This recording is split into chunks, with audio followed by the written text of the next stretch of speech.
दोस्तों आज हम जानते हैं और देखते हैं कि डॉक्टर्स एक इंसान के शरीर से दिल को निकालकर दूसरे इंसान के शरीर में कैसे लगाते हैं। आखिर डॉक्टर्स हार्ट ट्रांसप्लांट कैसे करते हैं, लेकिन उससे पहले कुछ जरूरी जानकारी जान लीजिए जो हर आम व्यक्ति को जानना बेहद जरूरी है। जिस जानकारी को जानकर आप किसी न किसी व्यक्ति की जान बचा सकते हैं।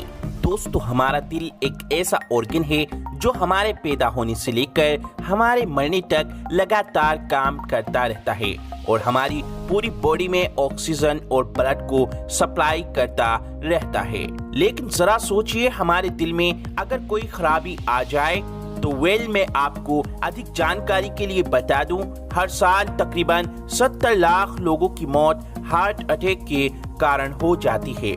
दोस्तों हमारी बॉडी में मौजूद हर मसल को अपना प्रॉपर फंक्शन परफॉर्म करने के लिए ऑक्सीजन की जरूरत होती है।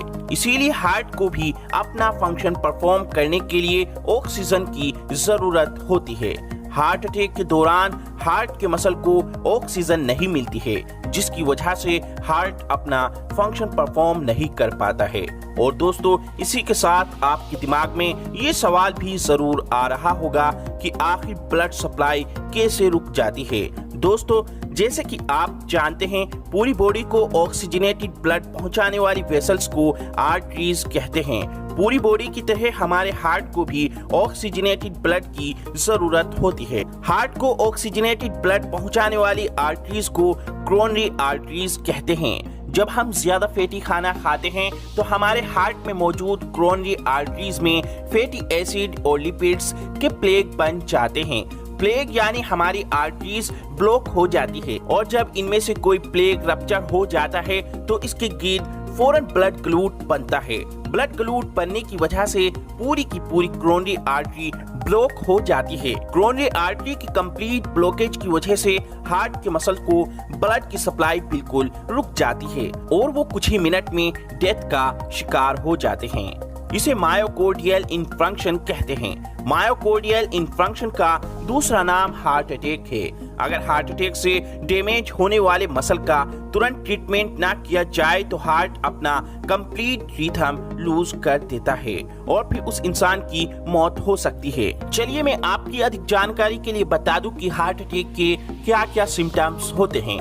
दोस्तों हार्ट अटैक का सबसे कॉमन सिम्टम्स चेस्ट पेन है। ये पेन ऑक्सीजन की कमी का शिकार मसल में होता है। चेस्ट से उठने वाला ये pain left arm, back, abdomen और ज्यादा तक रेडिएट कर जाता है। कभी कभी हार्ट अटैक में नौजिया के सिम्टम्स भी शामिल होते हैं। नौजिया से मतलब चक्कर आना है। इमरजेंसी सिचुएशन में डॉक्टर फौरी तौर पर हार्ट अटैक को डायग्नोस करते हैं। हार्ट अटैक को डायग्नोस करने के लिए डॉक्टर्स ईसीजी करते हैं। ईसीजी से मतलब इलेक्ट्रोकार्डियोग्राफ है, जो कि एक डिवाइस है जिसकी मदद से हार्ट की इलेक्ट्रिकल एक्टिविटी को मेजर किया जाता है। हार्ट अटैक के ट्रीटमेंट में डॉक्टर्स ब्लॉक आर्टरी को बलून की मदद से इन्फ्लेमेट करते हैं और इस तरह आर्टरी रीओपन हो जाती है। कुछ केसेस में डॉक्टर मेटल या पॉलीमर से बना हुआ स्टेंट भी पेशेंट की कोरोनरी आर्टरी में इंसर्ट कर देते हैं और इस तरह ब्लड फ्लो स्टार्ट हो जाता है। इन तरीकों की मदद से डॉक्टर्स हार्ट की तरफ ब्लड फ्लो को री-एस्टेब्लिश करते हैं और इस तरह हार्ट अपना दोबारा फंक्शन परफॉर्म करना स्टार्ट कर देता है। अब बात करते हैं हार्ट अटैक के प्रिवेंशन यानी हार्ट अटैक के रोकथाम के बारे में। दोस्तों हम अपना लाइफस्टाइल चेंज करके हम अपनी बॉडी को हार्ट अटैक से प्रिवेंट कर सकते हैं। एक्सरसाइज, हेल्थी डाइट और वेट लॉस हार्ट अटैक के रिस्क को कम करते हैं या फिर खत्म कर देते हैं। ऐसी डाइट इस्तेमाल ना करें जिसमें सैचुरेटेड फैटी एसिड और शुगर ज्यादा हो। अपनी बॉडी को हार्ट अटैक से बचाने के लिए हमें अपनी डाइट में फिश, वेजिटेबल, चिकन और ड्राई फ्रूट आदि चीजें इस्तेमाल करनी चाहिए। इसके साथ ही तंबाकू, शराब, बीड़ी, सिगरेट हार्ट अटैक के रिस्क को बढ़ाता है, इसीलिए ये चीजें बिल्कुल यूज ना करें।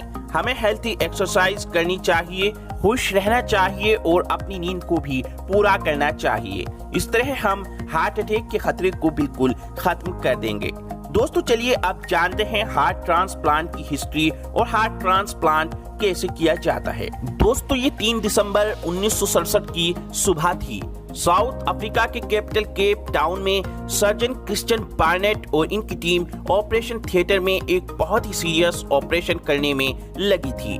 ये ऑपरेशन ग्रूट स्क्योर हॉस्पिटल में हो रहा था। केप टाउन के तमाम बड़े मीडिया चैनल्स बाहर खड़े मौजूद थे और सब ये जानना चाहते थे अंदर होने वाला ऑपरेशन कामयाब होगा या फिर नाकाम। ये ऑपरेशन अगर कामयाब हो जाता तो ह्यूमन हिस्ट्री चेंज हो सकती थी और अगर ये ऑपरेशन नाकाम हो जाता तो मेडिकल साइंस फिर शायद इतनी तरक्की ना कर पाती जितनी की आज है।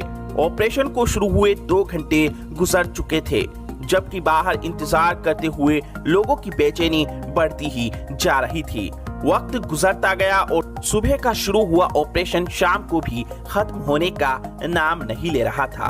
इतने में 9 घंटे बाद surgeon Christian Barnard operation theatre से बाहर निकले तो उनके चेहरे पर एक अलग ही मुस्कुराहट थी। सब लोग तेजी से उनकी तरफ बढ़े और एक मीडिया चैनल के वर्कर ने उनसे सवाल किया कि ऑपरेशन का क्या हुआ सर।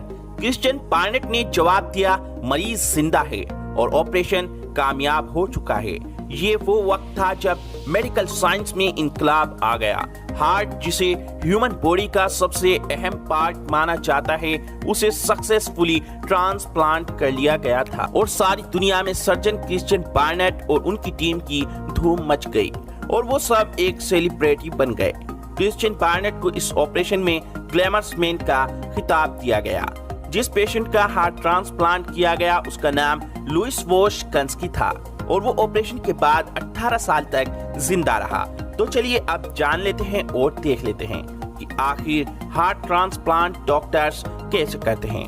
दोस्तों हार्ट ट्रांसप्लांट उन पेशेंट्स का किया जाता है जिनका हार्ट पूरी तरह से फेल हो जाता है। इस प्रोसेस में डॉक्टर्स की एक टीम बैठती है और इस पॉइंट को डिस्कस करती है कि किसी पेशेंट के लिए हार्ट ट्रांसप्लांट सही है या फिर नहीं। जिस पेशेंट को किडनी या फिर लीवर की कोई बीमारी हो उसका हार्ट ट्रांसप्लांट नहीं किया जाता है। हार्ट ट्रांसप्लांटेशन सेंटर्स में पेशेंट की लिस्ट बना ली जाती है और फिर हेल्दी हार्ट की एबिलिटी पर उन पेशेंट्स का हार्ट ट्रांसप्लांट किया जाता है। हार्ट ट्रांसप्लांट में एक मृत इंसान के शरीर से उसका दिल निकालकर किसी दूसरे इंसान के शरीर में लगाते हैं। ऐसे में दोस्तों आपके मन में एक सवाल उठता है, अगर दिल देने वाला इंसान मर चुका है तो उसका दिल काम करना बंद कर चुका होगा। ऐसे में किसी दूसरे इंसान में ये दिल कैसे लगाया जा सकता है? इसका जवाब है कि हार्ट ट्रांसप्लांट के लिए वही दिल इस्तेमाल किया जा सकता है जो अभी भी धड़क रहा हो, जिंदा हो। इसीलिए दिल उसी इंसान का लिया जाता है जो ब्रेन डेड हो, यानी उसे मेडिकली मृत घोषित कर दिया गया हो ब्रेन के मरने के कारण। लेकिन दिल का अपना एक इलेक्ट्रिकल सिस्टम होता है। ये इसी इलेक्ट्रिकल सिस्टम के कारण है कि दिल धड़कता है और खून पंप करता है। ब्रेन डेड होने के बाद भी ऑक्सीजन मिलने तक दिल धड़कता रहता है। अगर इसे शरीर से निकाल लिया जाए तो भी ये ऑक्सीजन मिलने पर कुछ घंटों तक के लिए जिंदा रह सकता है। इसीलिए दिल निकालने और इसे नए शरीर में लगाने के बीच ज्यादा देरी नहीं की जा सकती। हार्ट ट्रांसप्लांट की शुरुआत में सर्जन सबसे पहले पेशेंट की गर्दन में एक कैथेटर इंसर्ट करते हैं ताकि हार्ट का प्रेशर मेजर कर सकें। कैथेटर एक लंबी ट्यूब्स को कहते हैं जो बॉडी में डिफरेंट फंक्शंस के लिए इंसर्ट की जाती है। पेशेंट को जनरल एनेस्थीसिया में रखा जाता है। जनरल एनेस्थीसिया में पेशेंट को बहुत सी मेडिसिन दी जाती हैं और वो बेहोशी में रहता है। सर्जन अब पेशेंट की ब्रेस्ट बोन के ऊपर स्किन में एक कट लगाते हैं। पेशेंट की बॉडी को हार्ट लंग बाईपास मशीन के साथ कनेक्ट कर दिया जाता है। डोनर हार्ट को प्लेस करने से पहले सर्जन्स डिसीज हार्ट की आर्टरीज और वेन्स को कट करते हैं और उसे बॉडी से बाहर निकालते हैं। डिसीज हार्ट की जगह फिर सर्जन्स डोनर हार्ट को सेव कर देते हैं और चेस्ट बोन के ऊपर लगाए गए कट को भी बंद कर देते हैं। हार्ट ट्रांसप्लांट सर्जरी के बाद पेशेंट को कार्डियोवैस्कुलर आईसीयू में शिफ्ट कर दिया जाता है और ज्यादातर पेशेंट पहले 24 घंटों में होश में आ जाते हैं। तो दोस्तों ऐसे हार्ट ट्रांसप्लांट किया जाता है। बाकी की हार्ट से जुड़ी जानकारी हम इस वीडियो के पार्ट 2 में जानेंगे।